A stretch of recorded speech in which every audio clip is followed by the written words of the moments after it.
Hello, fellow fantasy sports fans. Welcome to MFSN The Hub's Fantasy Baseball Waiver Wire Show every Thursday at 4:45 p.m. Eastern, 1:45 p.m. Pacific. I am here as always with Casey, Vlad to the Bone, Scheinvold. It's baseball, Dan. Finally.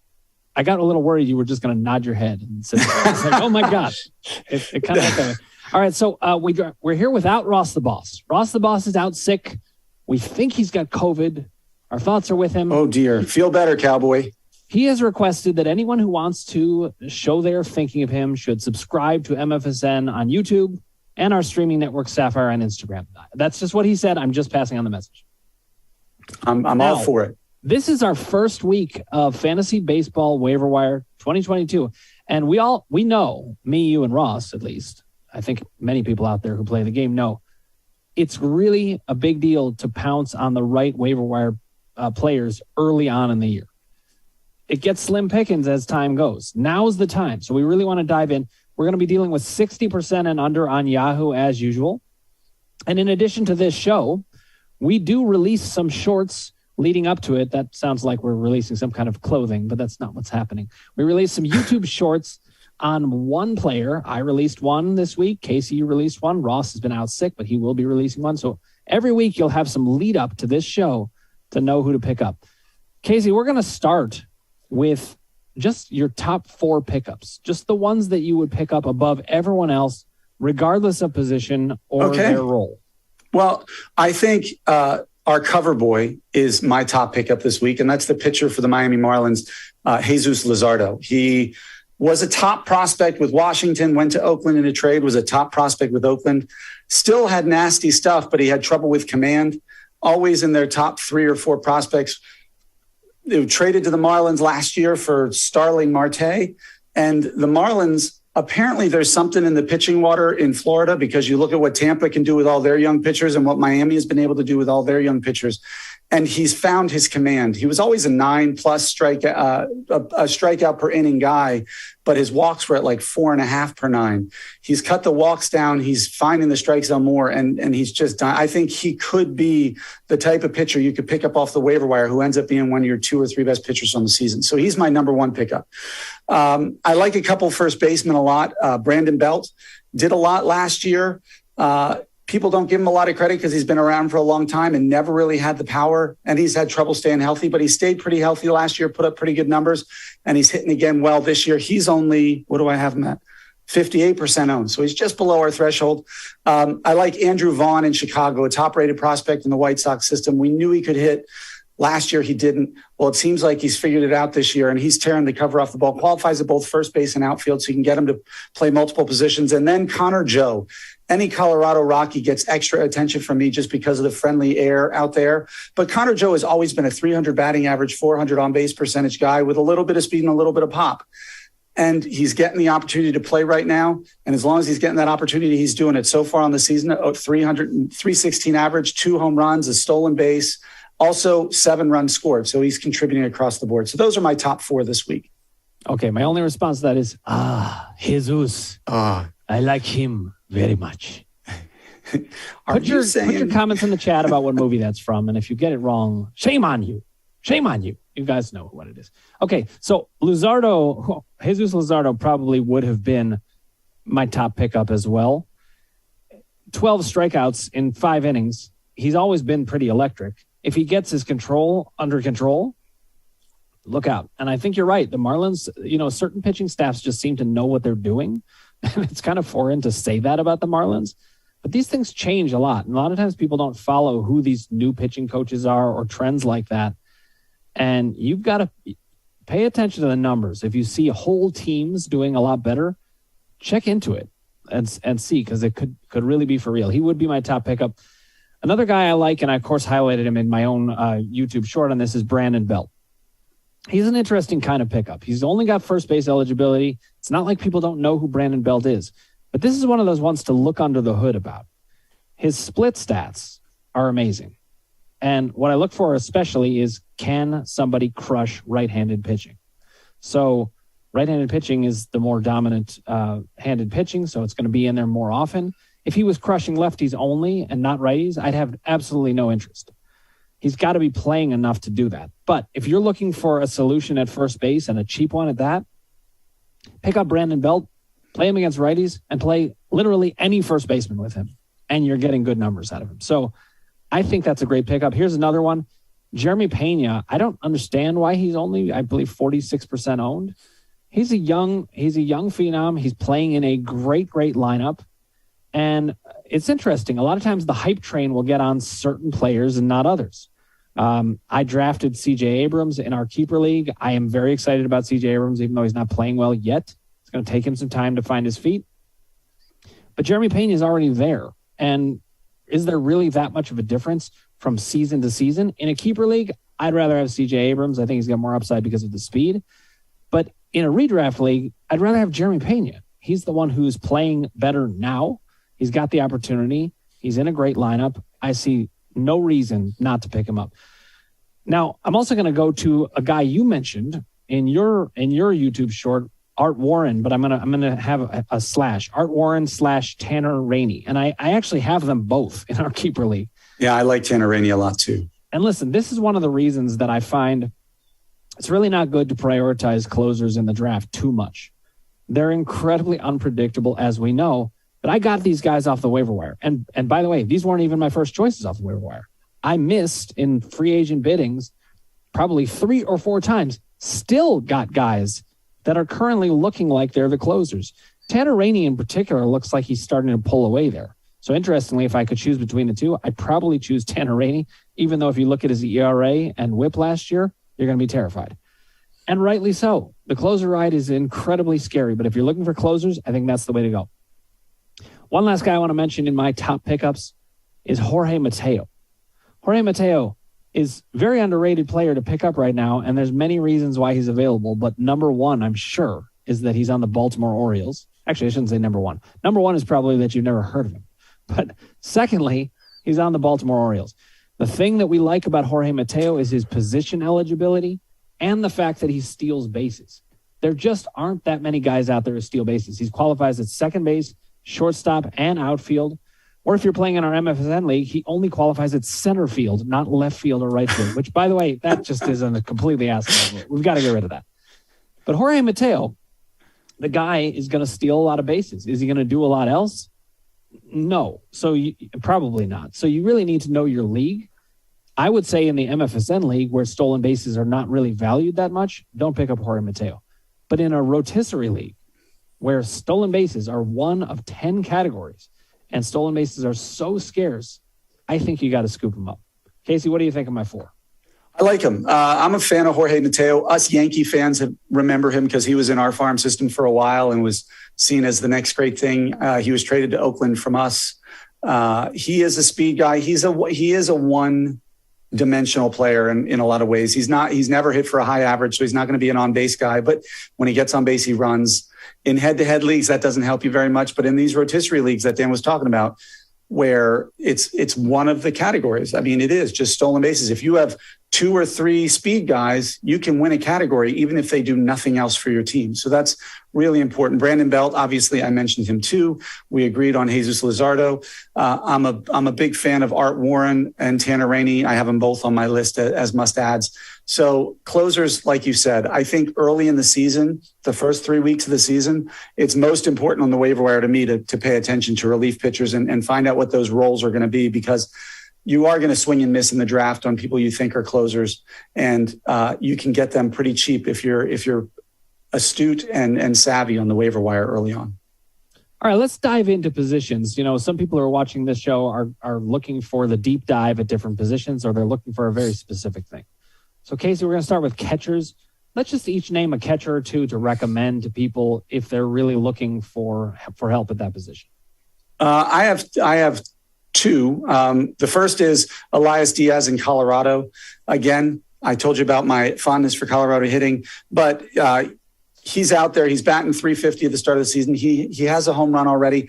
You're not going to find catchers who play 150 games anymore. They just really don't exist. I mean, Salvador Perez is kind of a rarity in that respect. So if you can find somebody who's going to play 80 plus games and give you good numbers, average numbers across the board, it's gravy at the catcher position because there's not that many good catchers. So Elias Diaz would probably be my first one that I would pick up there. The second one I was going to say is Joey Bart in San Francisco. Joey Bart was a big prospect. He came in with kind of on the heels of Buster Posey, which is an impossible legacy to live up to. But this is a guy who hit in the minors and was known as a good bat coming up through the system as a prospect. And so far on the season, he's proven to be their regular catcher, and he's batting over 280. He's got some home runs. Again, it's only been a week. He only has one home run. But again, we're not lighting the world on fire with catchers in rotisserie baseball. And listen, a lot of times you're just looking for a catcher who can just hit for some decent average so that they don't hurt you, because then they're just adding some counting numbers. So I really like the guys you chose. Elias Diaz was probably my number one guy to mention also. And it's just, when in doubt, go to Colorado. Not necessarily in terms of traveling, though it's a great place to go. But in terms of players, pick up any Rocky you can almost all the time, especially at the catcher position. It's just a no-brainer. Now, he's 31 years old. He's kind of a retread, but he's in the right role. So I say you pounce on him. I'm going to recommend two guys, though, that are very different than what you're recommending. And I want to be clear on this. I like your guys better than the guys I'm recommending for current pickups. But the guys I'm recommending are longer-term plays. One is Danny Jansen. Danny Jansen is out for several weeks. He is not going to help you now. I understand that. However, if you have room on your IL list and you have a weak catching position, I'd scoop him up and stash him. I really think that's a good idea for you moving forward. Another guy that I like is Francisco Mejia. This guy, he's on Tampa Bay. He's the backup catcher, but he does play enough. He hits for decent average, and he was a huge prospect. People forget so quickly. And so there could be a post-type breakout there coming. He's going to have a decent enough role that I could see either platooning him with somebody or just taking a chance on him for a couple of weeks and seeing if he can find his way into more regular playing time. Again, I like your guys better. These are guys to think about on the back end. Let's go to first base, Casey. Okay, first base to me is kind of the deepest, I think, on the waiver wire this week from what I was looking at. We talked about Brandon Belt already. I mentioned Andrew Vaughn, another prospect who was a hitter all the way through in college and in the minors, and he's starting to do it here.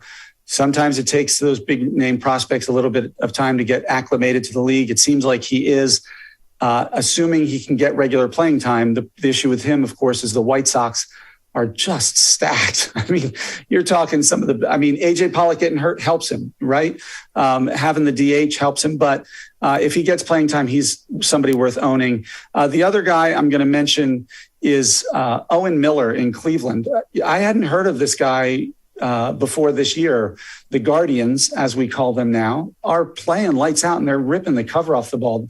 Stephen Kwan has become somewhat of a cult leader or legend based on his on-base skills and his bat-to-ball skills. Jose Ramirez is proving to be the best third baseman in baseball. And this kid, Owen Miller, qualifies at first and second base. He's batting over 500 on the season. I think he leads the league in runs scored, and he has 2 bombs of his own. So he's somebody who's only 24% owned. And ride the hot streak now. And who knows, maybe it's the real deal and he'll stick around and keep putting up some good numbers. There really are plenty of times where players do this the whole season. It's strange. They just get in a zone and they're in a good place. And sometimes players, that they learn how to hit and they just figure it out. So I really like the Guardians are actually really impressing. They are fun to watch, man. Yeah, it's pretty crazy. So I'm actually wearing a Cleveland jersey. And at this point, you can't wear a player's name because they'll be gone within 2 years, especially if you're on a mid-market Not Jose Ramirez. Not Jose Ramirez. We actually signed him. I can't believe it. That's an extension. Signed Miles Straw also. I mean, Jose Ramirez is the big news. I haven't seen I almost called him the Indians. I haven't seen the Guardians sign anybody like that in a long time. It was great to see. So here are some other names. Connor Joe, he's a first base and outfield. He's playing in Colorado. He's not always going to be playing, but this is, to me, it's a lot like Brandon Belt, except it's built in that he's going to perform that way because of the stadium he plays in. So there's a lot to like there, and he also has the outfield eligibility. Another guy I like is I guess we could call him a post-type sleeper. It's amazing how fast this happens, but Nathaniel Lowe in Texas, this guy, when he was first coming up, he was the big name at first base at that point. It's amazing how players don't get a lot of press until they're coming up, and then suddenly they do, and they're the hot item. And if they don't perform within the first, 10 games, they suddenly lose their luster. Now, he hasn't performed all that well, but he's a batting average help from what I can see. So far, at least this season, it's very small sample size, but he's playing in a great park. We know that as things heat up in Texas, people tend to hit pretty well there. I think you could do a lot worse than Nathaniel Lowe. I don't know when he changed from Nate Lowe to Nathaniel Lowe, but my guess is that it was long ago because he made his own name. Anybody to add at first base that we didn't mention that you think we should probably throw in there? By the way, before we do that, I have to mention Anthony Rizzo, 91% rostership. He was a free agent in our keeper league. Was he really? Yeah, I almost scooped him up. Speaking of first baseman, did you watch the Blue Jays-Yankees game yesterday at all or see the highlights? I did not. What happened? Oh, my gosh. Vladimir Guerrero Jr., you know I'm quite a fan. Well, I did see the stats. First at bat, hanging slider off of Garrett Cole, hits a home run in the first inning. Second inning, Aaron Hicks running down the line, steps on his hand and busts his finger open, like just straight busted it open. Next at bat, 98-mile-an-hour fastball inside, home run. Next at bat, slider away, double down the line. Then Jonathan Loaizaga. By the way, those first three were all against Garrett Cole, so we're not talking about a chump pitcher. And then his next at bat, Jonathan Loaizaga, another high 90s fastball. Third home run, just smacks it. Then the game's over. He decides to go and get the 2 stitches put in his finger that he needed because they could barely keep it from bleeding the whole game. Like, that's just insane. It's I'm very jealous that you have him in our keeper league. Man, and, you invested in him long ago as well you should have. So well done. But I was just very impressed. Did we mention G-Man Choi? No, we did not. I don't think we did. He's only 8% owned.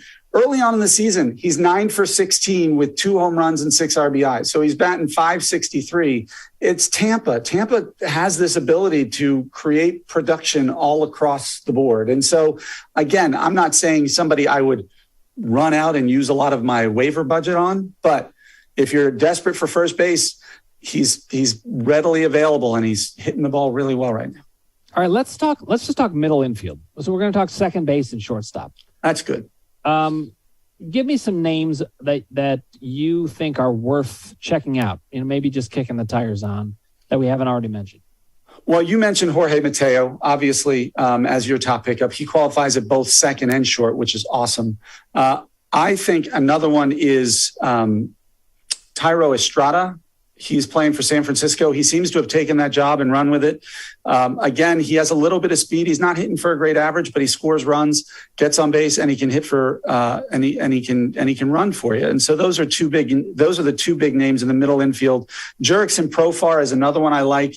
He plays for the Padres. Qualifies at first, second, and outfield. So he provides a lot of position versatility. This is a guy who for like 3 years in a row was the number 1 prospect in baseball, then blew out his shoulder, and it's just taken him a while to kind of get back. And I think San Diego's been a good place for him, and he's doing really well there. I'm going to mention a couple guys that I don't know what you think about it, but Diego Castillo. You could pick up either Diego Castillo, by the way. You could pick up the infielder or the relief pitcher. Yeah. So any Diego Castillo works here. But Diego Castillo, he just keeps hitting, and he's one of these guys who I think could be really valuable on somebody's team. He's got second base and third base eligibility.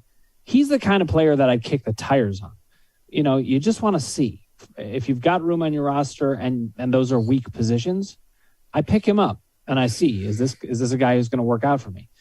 There's always guys on the wire who you can replace him with that are at least going to be decent value. A guy like Joey Wendell's a good example. Second base, third base, and shortstop eligibility.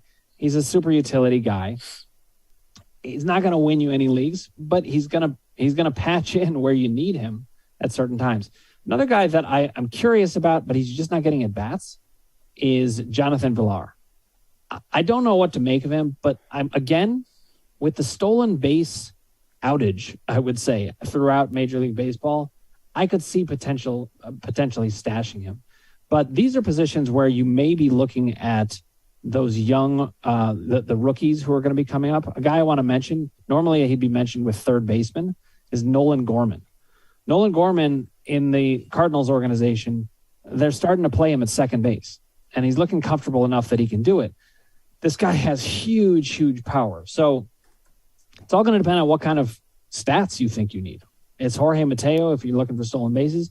If you're looking for power and you're desperate, I'd scoop up Nolan Gorman, especially if you have an NA spot on your team, because you can just keep him hanging around. Another guy, waiting in the wings, O'Neal Cruz. We know, I don't know how long Pittsburgh is going to keep him down there. They're notorious for keeping him down for a long time. But O'Neal Cruz has got huge talent. He's also huge. I had no idea. 6'7". Yeah, 6'7" shortstop. So there's also guys like Vidal Brujan, and Vidal Brujan, he did not perform well when he came up. But if he gets another chance, he's got huge talent. Are these guys all going to make it? No, they aren't. But you got to take your chances, especially early in the year. On a guy like Vidal Brujan, I probably wait because he's an NA spot and a lot of leagues don't have that.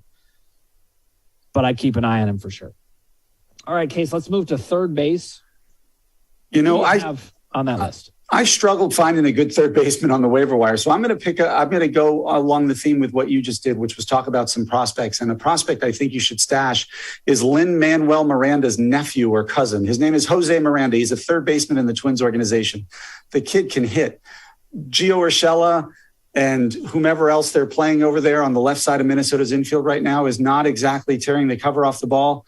And so I think Miranda could get the call. I wasn't as excited about him until after the Josh Donaldson trade, because I'm a big fan of Gio Urshela. As a Yankee fan, he was great for us for a couple of years. I know he was with the Guardians for a couple of years before that and didn't really hit there, but he's a glove first guy, not really known as a bat. And so I think Jose Miranda is somebody who I would stash at this point with the hopes that he's going to get the call in the early part of the season. I think we have to kind of call it like it is too. Third base is the thinnest position from what I can see. And I'm feeling it in the keeper league because I didn't draft the best third baseman, and I'm waiting, trying to make a trade. In fact, Casey and I we're in the works. We're working on a trade. I don't know. Going to send me Anthony Rendon for Corey Seager and some kind of setup like that. We'll figure it out. I just couldn't part with Gavin Lux yet. I don't have a good enough second base. Oh man, I remember you telling me you thought I was going to take him in the draft, and I should have, and I did. Well done. All right, so third base, really, it is thin. Nolan Gorman qualifies there, so he'd be a pickup there as well. I keep looking at Owen Miller and thinking he's got third base eligibility, doesn't he? But he doesn't. If he did, he'd be a great pickup. Third base is bone dry out there, and we're going to keep looking, although it's not in terms of prospects. So if you're looking for guys to stash for later in the year, another guy that's great is Josh Jung. He is on the DL. You can actually stash him in a DL spot, and he's got all the talent of a lot of these other guys. So you might as well check him out. Then you can always take a chance on a guy like Michael Franco. Michael Franco, he'd be a post hype sleeper at this point. When he first came up, there was a lot of talk about how good he was going to be, and he didn't turn out that great. Here's another guy, though, that's not so bad of a plug and play. You could do a lot worse. Wilmer Flores. It's not the best. I understand. We're not excited about Wilmer Flores in this role, even though he's a very talented guy in real life. First base, second base, and third base eligibility might be worth going after. Another guy that I still do like, though he has struggled so far, is Bobby Dalbec. First base and third base eligibility. You got to dig deep at third base right now because there's not a lot out there, and you're going to need to try to catch lightning in a bottle or get one of these young rookies, or go ahead and make a trade. Casey, let's move to outfield.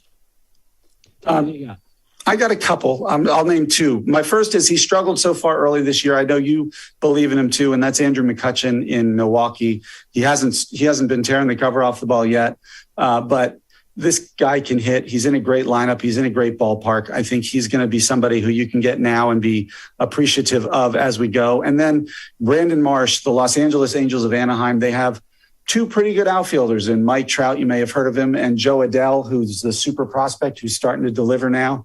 But Brandon Marsh did well enough in spring and has hit well enough in spots that they DFA'd Justin Upton, even though they owed him like $20 million. So they're giving him a chance to play. And so far he's batting over 300 and he's got a home run. He hasn't run yet, and I don't know if he's really a speed guy. But again, if it's a fourth outfielder or somebody you can plug in on the days where you have a couple guys off, you can do a lot worse than Brandon Marsh.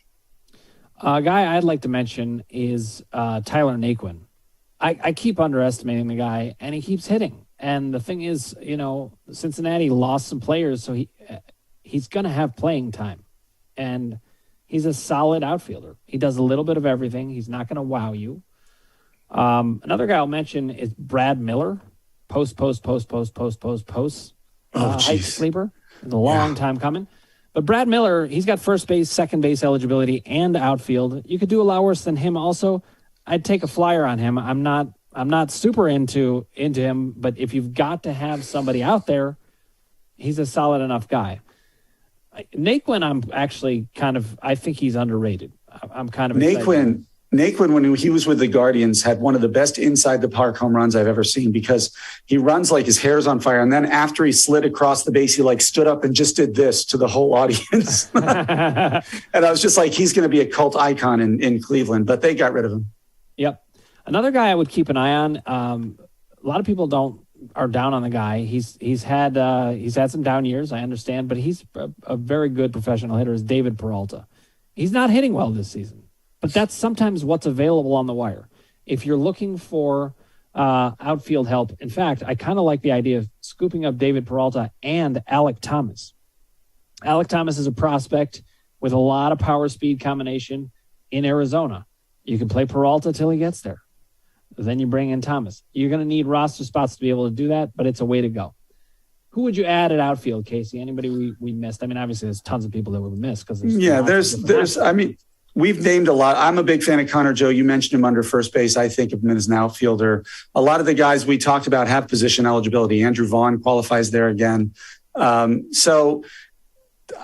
Not anybody of significance. If you want to look into some of the prospects, you can look down the list and maybe find a few names. If you go to like MLB Pipeline, they list their top 100 prospects and when they expect. How about Josh Lowe? I mean, Josh Lowe. Tampa Bay. A week and a half ago, everybody was excited about him. He's hitting 143. Now he's radioactive. It's so fast. I still think, he's got 30-30 potential. Do not cut Josh Lowe if you have him, at least not yet. I'm not saying he's going to pan out, but I would definitely hold on to him. I think also, we're talking about Colorado a lot, but Randall Grichuk, not a bad pickup. You could do a lot worse than an outfielder in Colorado. Another guy that I like who's really struggled, Austin Hayes. He's got some good pedigree, and I understand he's hitting 095. It's not looking that appealing, but he's got a lot of talent.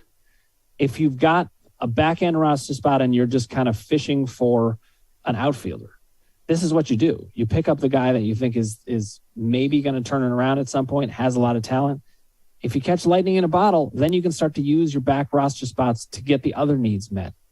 Go ahead and pick up guys that can help you. Tommy Pham is another guy. He's hurt and he's over 15 and he's older. So it doesn't sound other than that. But other than that, it's great. I really think he can help you. But AJ Pollock also, he's out injured and he's 60% rostered now. Now's the time to pounce. You're not going to get him later. Scoop him up if somebody let him go and you've got room on your IL. Okay, Case, let's move to pitching. Who do you have? Let's start with starting pitching. All right. Do you want to go first this time? Yeah, sure. I'll go first this time. We already mentioned Jesus Lizardo. Another guy that I really like, and I'm not quite sure why other people don't like him so much, is Nestor Cortes. You're a Yankees guy. I love Nestor Cortes. Maybe you can tell me why people don't like him. I just think fantasy or in real life? Because in real life, I think because he's like 5'8", doesn't throw anything over 90 miles an hour. So there's not, and he gets away with like that Jamie Moyer level of deception. It's just a guy who knows how to pitch. And so you look at the guy and you're like, no, there's no way. This guy just doesn't look the part of a pitcher. He's got the big, the Bronx mustache and the kind of Hispanic kind of machismo, and he goes out there, he's tatted up. He doesn't look like he's going to be able to get anybody out. He's not like built like an athlete, but he just knows how to pitch and he just knows how to miss the barrel of the bat. He doesn't strike a ton of people out, but I bet the barrel rate against him is well below average. I love him as a Yankee fan. That's a lot of what happens in pitching, but from a fantasy perspective, there's a lot to like anyway. He does, man. It's not like he's just a Jamie Moyer contact pitcher type. he still strikes guys out. Maybe we don't know how he does it, but the numbers don't lie. My main concern about Cortes is playing time and how deep he's going to go into games. But I think you could do a lot worse. He's going to eat up a lot of innings in the middle. Yeah, the depth of the pitching how long he goes into games is going to be difficult because the Yankees, they love their bullpen. So they don't want their starters to go more than 6 innings. And so if you're struggling a little bit in the 4th, they're going to pull you. But I mean, the health of that with Tyone and Severino and Montgomery, like there's not a lot of studs in the stable there for the pitching rotation. I think if he stays healthy, he's always going to pitch. So I wouldn't worry much about that. I mean, people roster middle relievers because their numbers are so good. Cortes isn't going to put up numbers as good as a middle reliever, but his last outing is a perfect example. He didn't get through the 5th inning, and yet he had a 0 ERA. He had a strikeout an inning or more. His whip was great. I mean, I'm okay with that. Yes, it's going to hurt you a little bit in wins, but in pitching, you're either looking for wins or saves. So you're really only looking at 4 categories, and he's qualifying at 3 already. Yeah. Yeah. He's a good pickup. Another guy I like is Kyle Wright in Atlanta. This guy was a big prospect, was somebody we were all excited about. So this is another one of those post hype sleepers, I guess, because he was a few years ago when he first came up.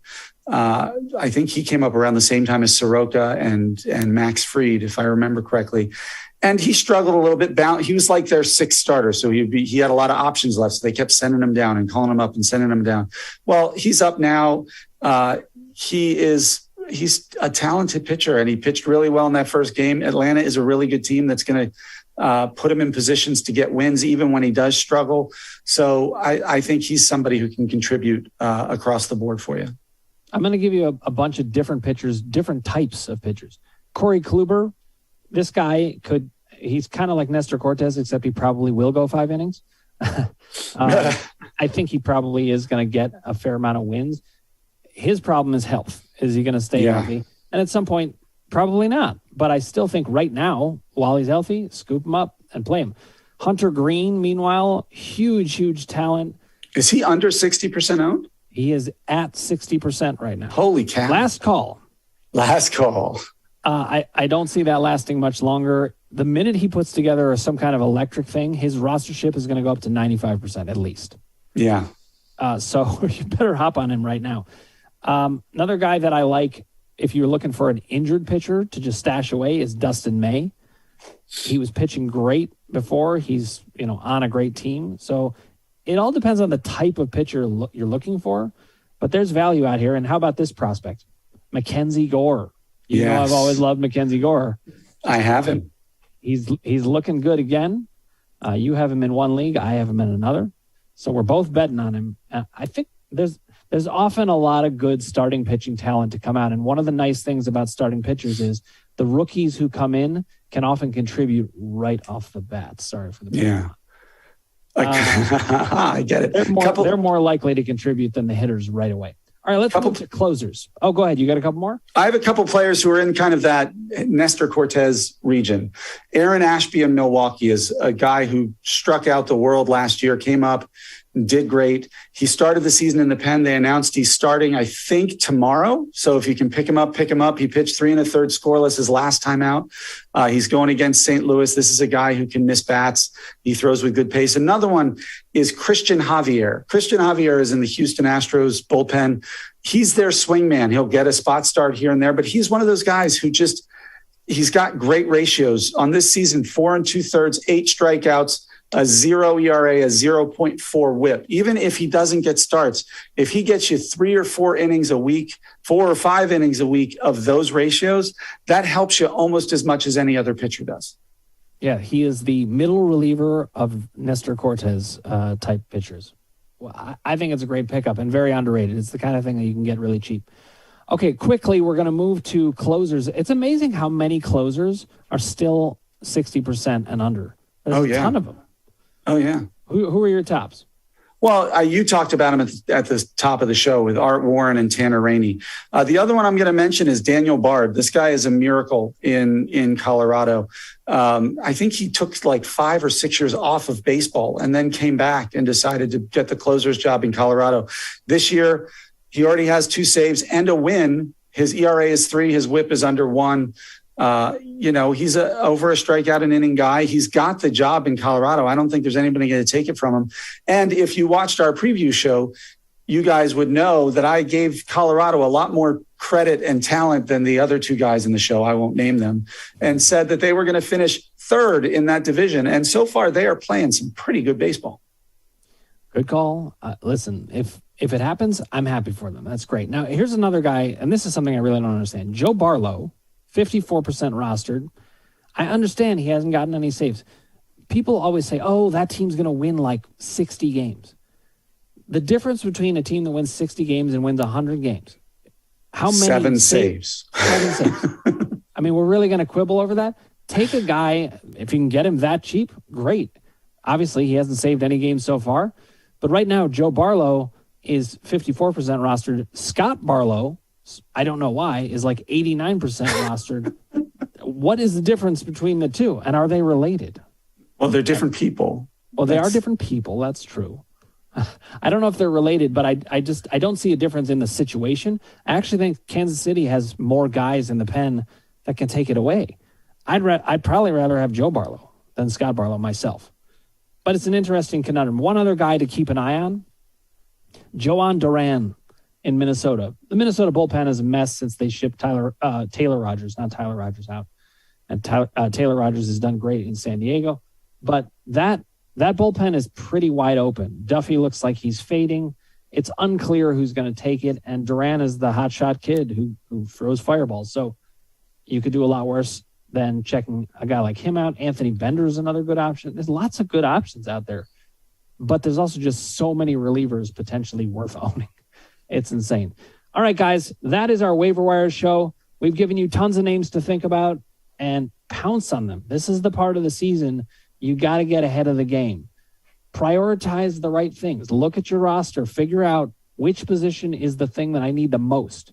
What's the best bet here? You kind of hedge your bets there and you start to build the roster as you go. Casey, thanks so much for joining me on the show. And guys, if you haven't already, click subscribe, ring the bell for notifications, hit like if you like what you're hearing, and put your comments below, and we'll get back to you personally. Thank you for watching.